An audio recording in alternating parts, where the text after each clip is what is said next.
It's 4:04. We meant to drop in at 4, but here we are. We're out here.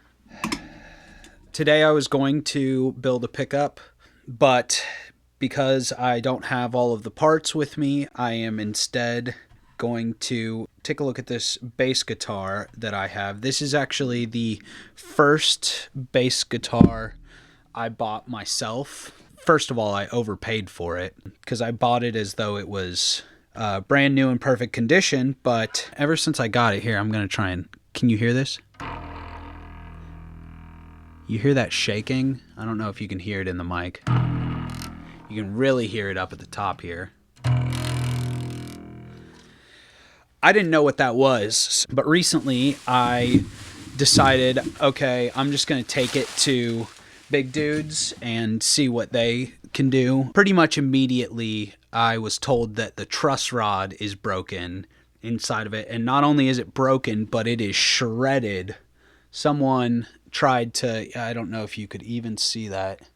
Yeah, someone really tried to get in there and didn't know what they were doing and shredded it. So unfortunately, they wouldn't even they wouldn't buy it. They wouldn't, I basically need to figure out how I'm going to either replace or repair this. Yeah, I'm just going to get to work on this bass here.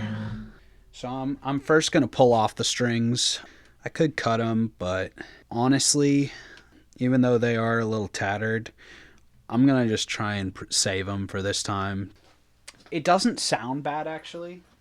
It just doesn't feel good. And honestly, at a certain point, feel is more important than sound for a lot of musicians. Because once it, especially for bass, once it hits the room and everything like that, it kind of comes out in the wash a little bit, if you ask me. But that doesn't mean a good room, a good engineer, and a good sound system, a bass doesn't matter. It's a shame, too, because I really actually like this neck and headstock. I like the look. I like all that. And I don't even know what a truss rod really is. Maybe I can, just get a metal rod and put it in there. But I'm going to take this thing apart and find out what it really looks like. I'm going to pull these back a little bit while there's nothing in it. Give the springs a little less tension. Yeah. Alright. Flip her over. So as far as I can tell, this is the only thing that attaches the neck to the rest of the body. Okay. Here's that back plate, which I'll keep for now.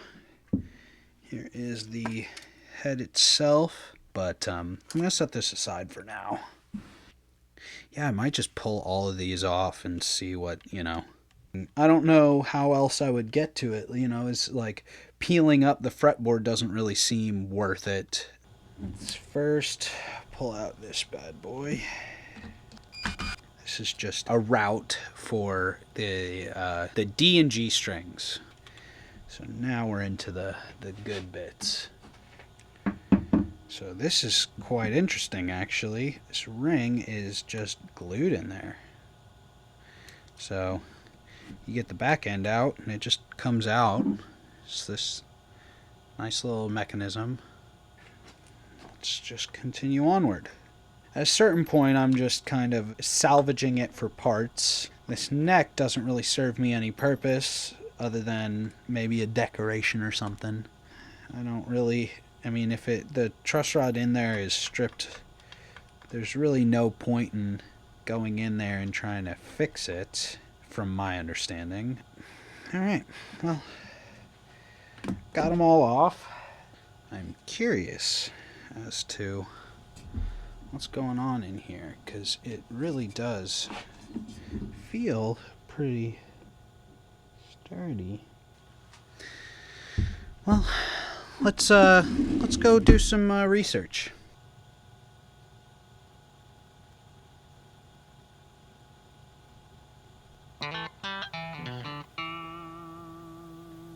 Except it has a broken truss rod. It used to be that when this happened, you'd throw the neck away because it was so hard to fix it. You'd have to pull off the fretboard, take out the truss rod, make a truss rod unless you could get one, and put it all back together again. And it was just impossible for most people to do that. And it's not always a broken rod that you're going to deal with. More often it's a rod that's kind of mashed and you can't get a nut either off of it or on it. Voila. Just like that. Or let's say this is a broken truss rod and you have to add threads to it and put a little Vaseline on there to lubricate it a bit. This time we're going to start cutting some new threads. But I can measure that, and there's the original nut. And see what we got. It's too bad they marred that hole and make it look so big, but that was done before it came into this shop. To try to get in there, you could cut all over the edge of it and mangle it. What we have is a pilot. It's made out of brass. It's small enough to slide into the hole from the factory or with the truss rod when you get down in there, and it accepts the pilot and keeps it on center. Wow. Well, quite interesting, I must say. However, I don't know how I'd get that out of there. I tried undoing it altogether, and its tension is just unbelievable. I can feel it tightening and loosening. That's the weird part. I'm going to go do even more research. I'm just going to look up how does a truss rod work. Do this bad boy over here. All right. The truss rod is a steel rod that runs down the length of the guitar neck. Loosening it or tightening it can help to straighten out a bowed neck. A back bow can be corrected by loosening the truss rod. This relieves pressure on the neck and allows the force exerted by the strings to pull the neck forward. A forward bow can be corrected by tightening the truss rod. This increases the neck's resistance to the tension exerted by the strings. Welcome back to DIY guitar making at Eric Schaefer Guitars. My name is Eric Schaefer, and today I'm going to show you how a truss rod actually works. Thanks, Eric Schaefer.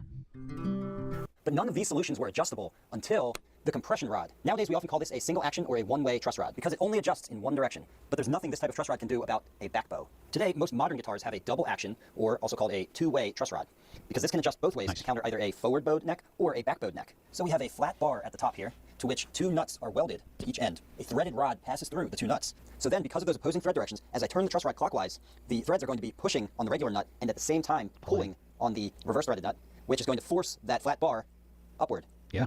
And if I turn it back the other way, I'm going to have the same effect, but in the opposite direction, now forcing the threaded rod to bow outward. This is the story.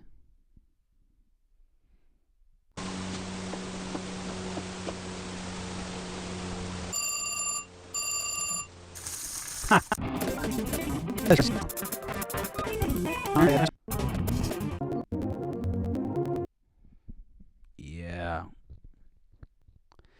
Dang. This dude is a homie. Shouting out everybody. I like that. I like that a lot. Hi, my name's John Carruthers. I've been working on guitars for the last 45 years. If you'd like to learn more about working on your guitar, you can get my book, Teach Yourself Guitar Repair and Maintenance on Health Publishing. So we're going to need a few things. One is we're going to need the appropriate Allen wrenches. We have this one here that we use for the truss rod. Then we have this one that we use for the saddle height adjustment screws. And then we have nut files of the appropriate gauges, and these are used to slide out the string slots in the nut to adjust the action at the nut. And we also need a capo to hold the strings for so that we can make the truss rod adjustment. And we need a peeler gauge of the appropriate thickness to set the truss rod and also to set the action at the nut. And then finally, we're going to need a 6-inch scale calibrated in either 32nds or 64/7 inch to actually measure the action where the neck joins the body. Well, we're now ready to do the setup work on the bass.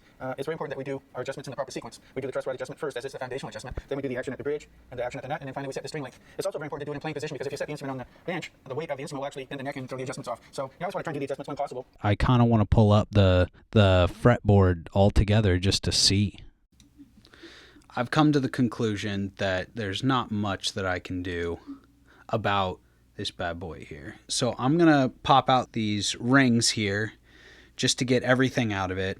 I'm going to cap up what I've got, keep it all together, and then I might take this neck and see if I can find a replacement.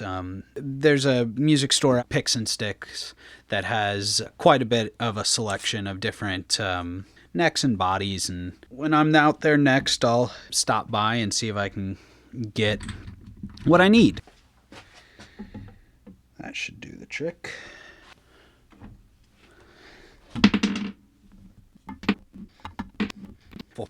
So, all of my hardware here in one nice neat spot. Well, so we have a fully disassembled neck. I'm going to take this to Picks and Sticks, and I think that is all I am doing today with this project. I talked about pulling apart a pedal, so I might do that. So I have a hilarious video of me breaking this pedal. I was practicing and trying to take a video and see what I look like playing with this thing. And I kick it down, and in goes the foot pedal. I've already taken this apart before. Yep. And as I remembered, I had capped these two cables, and it's really quite simple. I just need a little replacement. I'm going to take this into the other room with me and see if I can find a replacement part. It's kind of hard because there's no actual model or anything like that on this foot switch, so I'm having a hard time finding a replacement for it.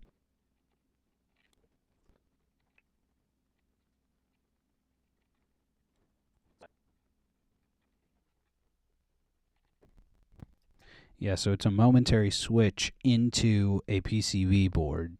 All of the controls then are sent into a computer chip where they are read and distributed. So really all I need is a momentary switch. I just like to know who I'm ordering from. From Green and Caffeinated, Portland, Oregon. I love that.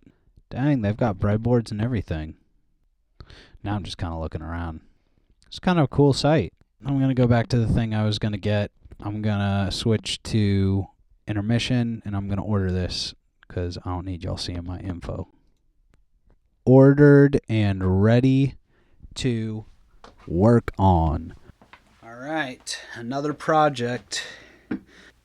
This looper, ready to roll. Parts are ordered. So yeah,